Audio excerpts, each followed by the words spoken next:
Minha gente, vocês precisam assistir o novo causo da comadre Fulozinha lá em nosso novo canal. O Causos Encantados é o nosso novo canal direcionado principalmente às crianças, com conteúdo educativo e que traz de volta as tradições do nosso folclore brasileiro. O link do novo canal está aqui na descrição desse vídeo. Não perca!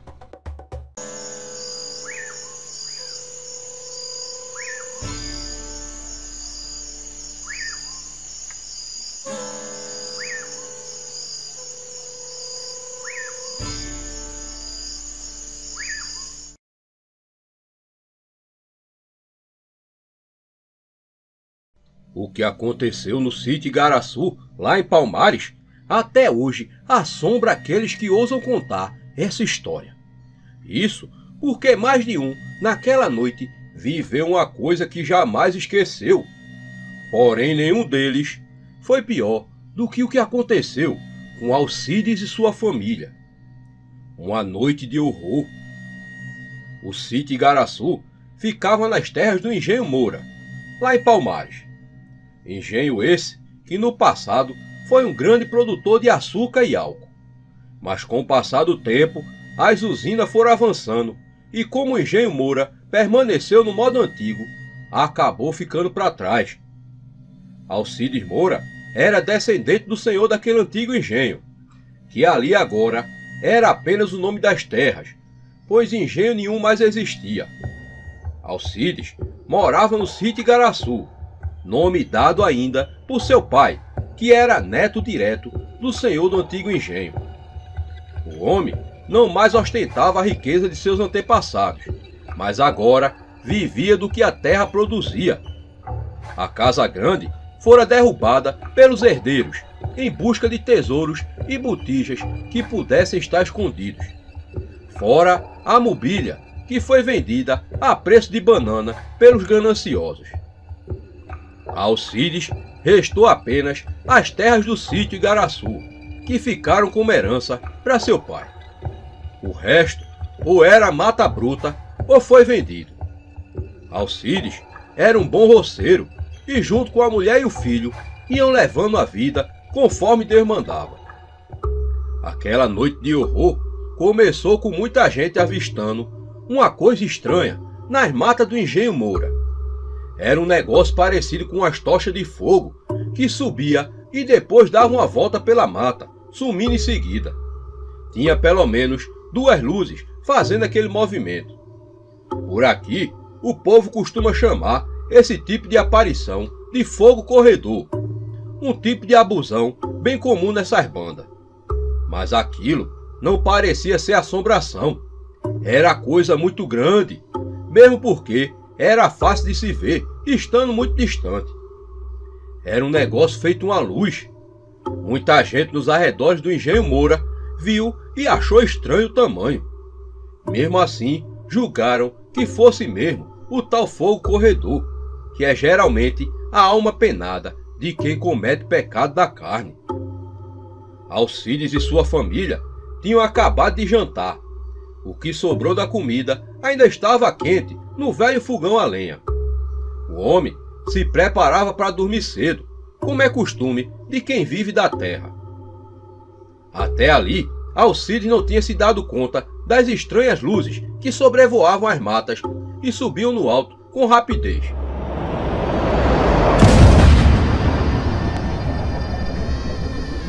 Foi quando viu aquela zoada infernal. Parecia que o mundo estava vindo abaixo. Até mesmo ele conseguiu sentir o chão debaixo dos pés estremecer. A mulher e o filho também se assombraram. O que foi isso, Cid? Perguntou aterrorizada Dona Emercina, mulher de Alcides. Oxe, parece que o mundo desabou, falou o homem. O que foi isso, pai? Perguntou também o filho Lucas. Nessa hora, toda a família saiu na frente de casa. Olharam para o céu e ao redor e nada viram. O que terá sucedido, hein? Perguntou Alcides, ainda assustado. De repente, seus olhos bateram numa claridade que vinha da mata. Era uma luz estranha, de cor azulada. Será que caiu algum corisco na mata e está queimando tudo? Perguntou o homem, mesmo não vendo uma nuvem de chuva sequer no céu. Muito pelo contrário, o céu estava tão limpo que era capaz de ver todas as estrelas brilhando. Lucas, fica aí com sua mãe, que eu vou ver que bexiga foi isso, falou Alcides. E assim, o homem seguiu na direção daquela claridade azul.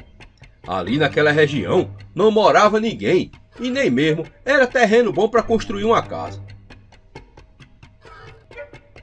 Alcides caminhou por quase meia hora até que chegou perto da claridade da mata. Durante o percurso, ele notou que a claridade diminuía quanto mais ele se aproximava.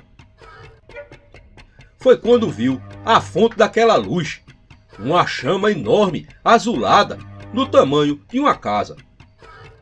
Ia ficando menor, mesmo sendo uma luz tão forte. E por ser tão forte, ele não conseguia ver o que era aquilo. Mas olhando bem, conseguiu identificar o que parecia ser algumas pessoas se movimentando ao redor da chama.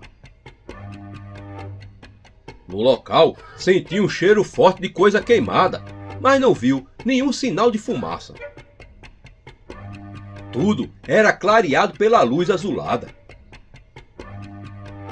"Tá tudo bem com vocês aí?" gritou ele, se aproximando. E foi quando aquela chama se apagou do nada. Toda a mata ficou num breu. Como naquele ponto as árvores eram muito altas, fechava tudo de luz que podia vir do céu. Ficou aquela escuridão. Apenas era possível ver rastros de luz entre as árvores. Quando a chama se apagou, além da escuridão, tudo ficou em silêncio. "Tá tudo bem com vocês aí?" perguntou de novo Alcides, mas ninguém respondeu. Logo, ele conseguiu ouvir o barulho de pés andando a menos de 50 metros dele. "Tem alguém carecendo de ajuda?" perguntou. Então, ele ficou em silêncio e passou a sentir medo.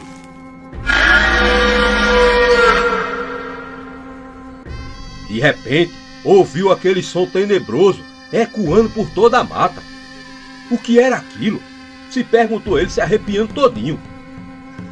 Mas antes que pudesse pensar em algo, ouviu outro som, porém dessa vez ecoando mais distante. Parecia que um chamava e o outro respondia.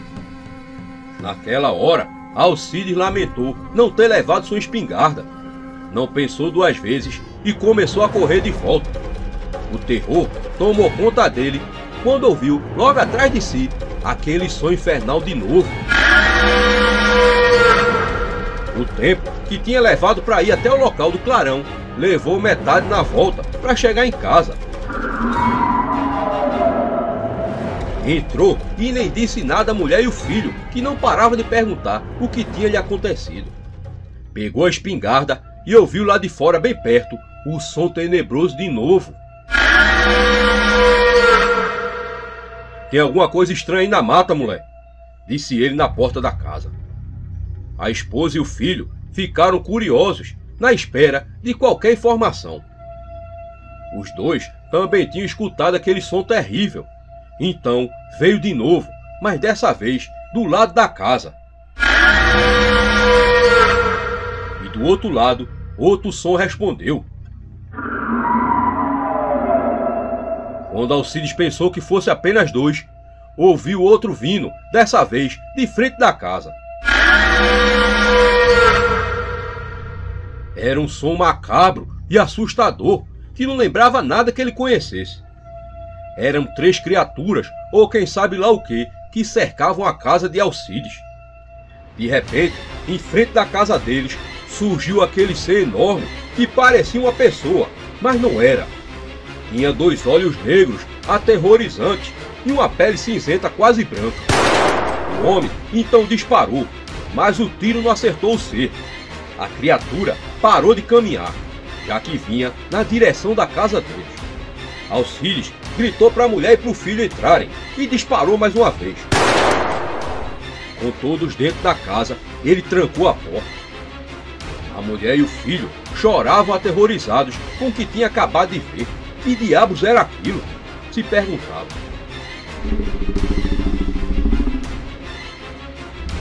Foi aí que Alcides sentiu uma presença terrível que estava bem diante de sua porta e conseguiu ouvir do lado de fora um som estranho.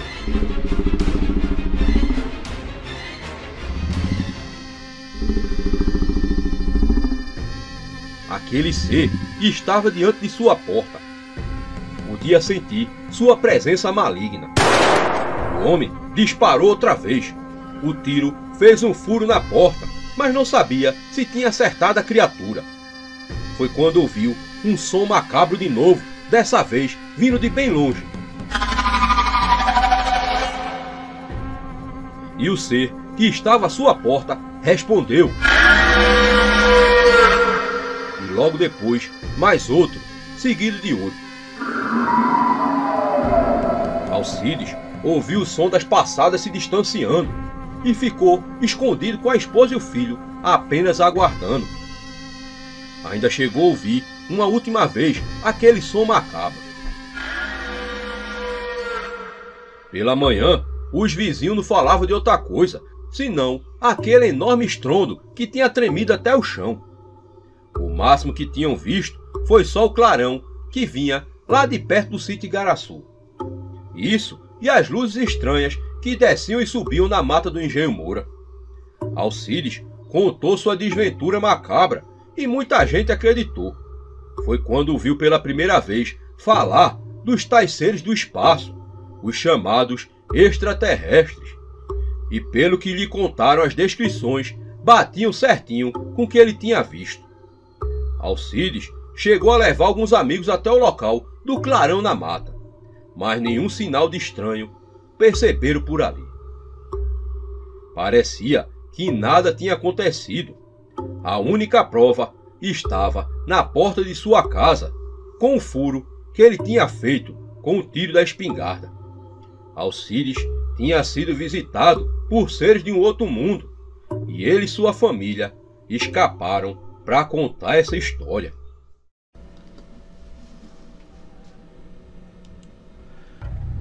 Todo mundo sabe que casamento é coisa sagrada, mas às vezes acontece coisa que parece que até o diabo bota a mão no meio.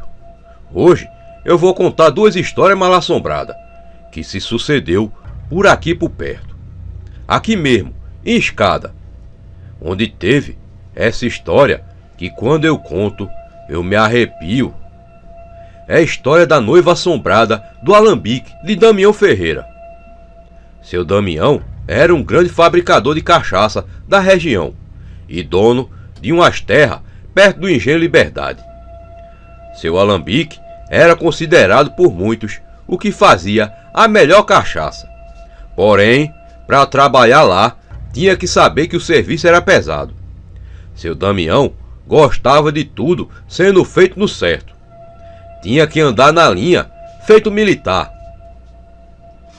Mas de repente, seu Alambique e suas vastas terras passaram a ser assombrados. Uma mulher vestida de noiva começou a ser vista pelos trabalhadores. A aparição surgia do nada, em qualquer lugar, e do mesmo jeito sumia. Os que viram disseram ser moça de grande beleza. Era uma galega de rosto e feições angelicais. Nem parece assombração, disse uma testemunha que ficou espantado diante de tanta beleza. As histórias de avistamento de assombração eram tantas que logo chegaram aos ouvidos do patrão. Que história de fantasma o quê? Vocês querem fazer corpo mole? Só quer saber do seu pagamento e de suas cachaças para beber, dizia ele sempre que ouvia alguém contando aquela história. Seu Damião era homem das ciências, que ninguém fosse lhe falar de religião, que ele logo virava bicho de raiva. Não suportava a ideia de que existia coisas sobrenaturais no mundo. Era o que o povo chamava de ateu. Fantasma não existe. O que existe é gente querendo fazer corpo mole aqui, berrava ele. Mas o fantasma da noiva passou a ser visto por todos os trabalhadores do Alambique. Então, um dia lá, seu Damião mandou chamar o padre. O religioso foi trazido às pressas para o alambique. O que foi que aconteceu? Se perguntava a todos os trabalhadores. Ele deve ter se deparado com a noiva fantasma e ficou assombrado. Por isso mandou chamar o padre. Falou um dos trabalhadores. E dito e feito, o homem revelou para o padre que a tal noiva fantasma tinha lhe aparecido. E pior, ela estava ali, naquele momento, diante de todos, mas apenas ele podia vê-la. O padre rezava, mas nada dava jeito. A assombração estava diante dele e apenas ele via. De repente, o homem começou a falar com aquela assombração. Me desculpe, Glória. Eu já me arrependi 1000 vezes de ter matado você naquela noite da lua de mel, disse o homem. Então, deu um suspiro profundo e seu corpo se acalmou. Tinha morrido, mas ali ele revelava que ele tinha matado a própria noiva na lua de mel. E ela tinha vindo lhe cobrar, pois como depois se ficou sabendo, seu Damião antes era um pobre coitado, filho de uma família falida do Recife, e que viu a oportunidade de voltar à riqueza se casando com a filha de um dono de alambique aqui de Escada. Porém, na noite de núpcias, o marido a matou. Depois disso, ninguém mais viu ela pelas terras. Assim como também a noiva, que era a mesma mulher, nunca mais foi vista vagando por ali, mesmo porque o alambique de seu Damião não viveu mais sem o seu dono. Outra história macabra se sucedeu aqui também. Ruth era uma moça trabalhadora e prendada. Seu pai era seu Afonsinho, o vigia do Rosa Benta, muito bem quisto e braço direito do senhor do engenho. Desde menina, Ruth tinha crescido junto com os filhos do patrão. Por isso, foi uma felicidade para todos que a menina ia se casar. O patrão, pela muita consideração por seu vigia, decidiu pagar pela festa da filha do empregado. Até padre da paróquia de Palmares estava para vir. Na cidade inteira não se falava de outra coisa, senão do casamento de Ruth. O noivo morava em Água Preta, também homem trabalhador e bom com a terra. Foi buscar longe o esposo, dizia o pai, quando conversava com algum amigo. Aquilo para seu Afonsinho era motivo de muito orgulho. Tinha criado muito bem a filha para ver aquilo mesmo.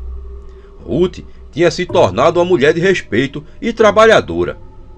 Estava entregando a filha a um bom sujeito e de boa consideração lá em Água Preta. E foi pensando nisso que o pai lhe presenteou com um pedacinho de terra ali perto. Aquela filha era o seu orgulho. Não queria se ver longe dela. No fundo, ainda havia como uma menininha. E assim o tempo se adiantou. Logo já era o dia do casório. O pai foi buscar o padre logo no começo da tarde em Palmares. A igreja estava muito bonita e foi arrumada pela mãe da noiva. Às 4 da tarde deu-se início à cerimônia. A noiva tinha se atrasado um pouco, mas já estava pronta para receber o noivo. Ao lado do pai, Ruth esperava ansiosa para entrar na igreja. Porém, já tinha se passado mais de meia hora e nada do noivo. Ele pode ter se atrasado com algum imprevisto, logo chegará. De Água Preta para cá não é tão longe assim não, disse o padre. E assim, 1 hora se passou e depois mais meia hora sem o noivo chegar. Os convidados já falavam e cochichavam um no ouvido do outro. Teria o noivo desistido de tomar estado e responsabilidade de homem de família? Sabia-se que não, pois ele era um homem de respeito e muito considerado em Água Preta. Com certeza, preparado para suportar tanta pressão de um matrimônio. Ele não ia me abandonar não, papai. Eu sei que ele me ama. Jurandir estava ansioso ontem, disse a noiva a seu pai. O vigia do engenho Rosa Benta sabia daquilo. Tinha conversado várias vezes com o futuro genro. Tinha analisado e estudado cada reação dele. Não entregaria sua amada filha a um homem que não tivesse lhe passado confiança. Quando ia dar 2 horas de atraso para o começo do casamento, se ouviu uma conversação. Ruth então ouviu que o noivo tinha chegado. Seu coração se alegrou naquele momento e logo viu da entrada na igreja seu amado vestido de paletó. Estava muito bonito, pensou ela. A moça sorriu. Logo se deu a realização da cerimônia conforme manda o ritual religioso. O noivo fez seus votos e em seguida a noiva, e os dois colocaram aliança um no outro, como manda a tradição. Foi quando se escutou uma gritaria horrível vindo do lado de fora da igreja. Uma mulher berrava como se fosse chegada a hora da morte. O que era aquilo? Todos se perguntavam e a multidão correu até a porta da igreja. Uma mulher idosa, toda ensanguentada, berrava em horror. Ruth logo a reconheceu. Era Dona Elizabeth, mãe de seu noivo. "Meu filho não! Meu filho não!" gritava ela. O padre correu ao seu encontro. "O que foi, mulher?" "O meu filho, ele está morto. O carro de boi que a gente vinha caiu na ribanceira do Juá. Meu filho e meu marido estão mortos. Só eu consegui chegar até aqui para pedir ajuda", disse ela, desesperada. Nesse momento, Ruth procurou pelo noivo e não o viu. As pessoas foram até a ribanceira da estrada do Juá e lá encontraram dois mortos, pai e filho, o sogro e o noivo de Ruth. O boi que trazia o carro se assustou bem na beira da ribanceira, fazendo todos despencar lá embaixo, numa altura de mais de 20 metros. A mãe do noivo escapara por um milagre, pois até o boi morreu naquela hora. Após o acidente, a mãe do noivo caminhou muito até chegar na igreja. Aí foi que a conversação aumentou. Todos tinham visto o homem entrar na igreja com os próprios olhos. Mas o que estavam vendo era na verdade sua alma penada, que não aceitando morrer no dia mais aguardado de sua vida, fora em forma fantasmal cumprir sua responsabilidade. Ruth tinha se casado com um noivo morto, com um fantasma. O pior é que todos tinham visto, inclusive o padre. Infelizmente, a noiva caiu em tristeza mortal, vindo a morrer anos depois de desgosto. Foi uma desgraça para as duas famílias. Essa história, até hoje o povo fala por lá, como se tivesse acontecido ontem, mas já vai longe os anos em que tudo se deu. Minha gente, vocês precisam assistir o novo causo da Comadre Fulozinha lá em nosso novo canal. O Causos Encantados é o nosso novo canal direcionado principalmente às crianças, com conteúdo educativo e que traz de volta as tradições do nosso folclore brasileiro. O link do novo canal está aqui na descrição desse vídeo. Não perca!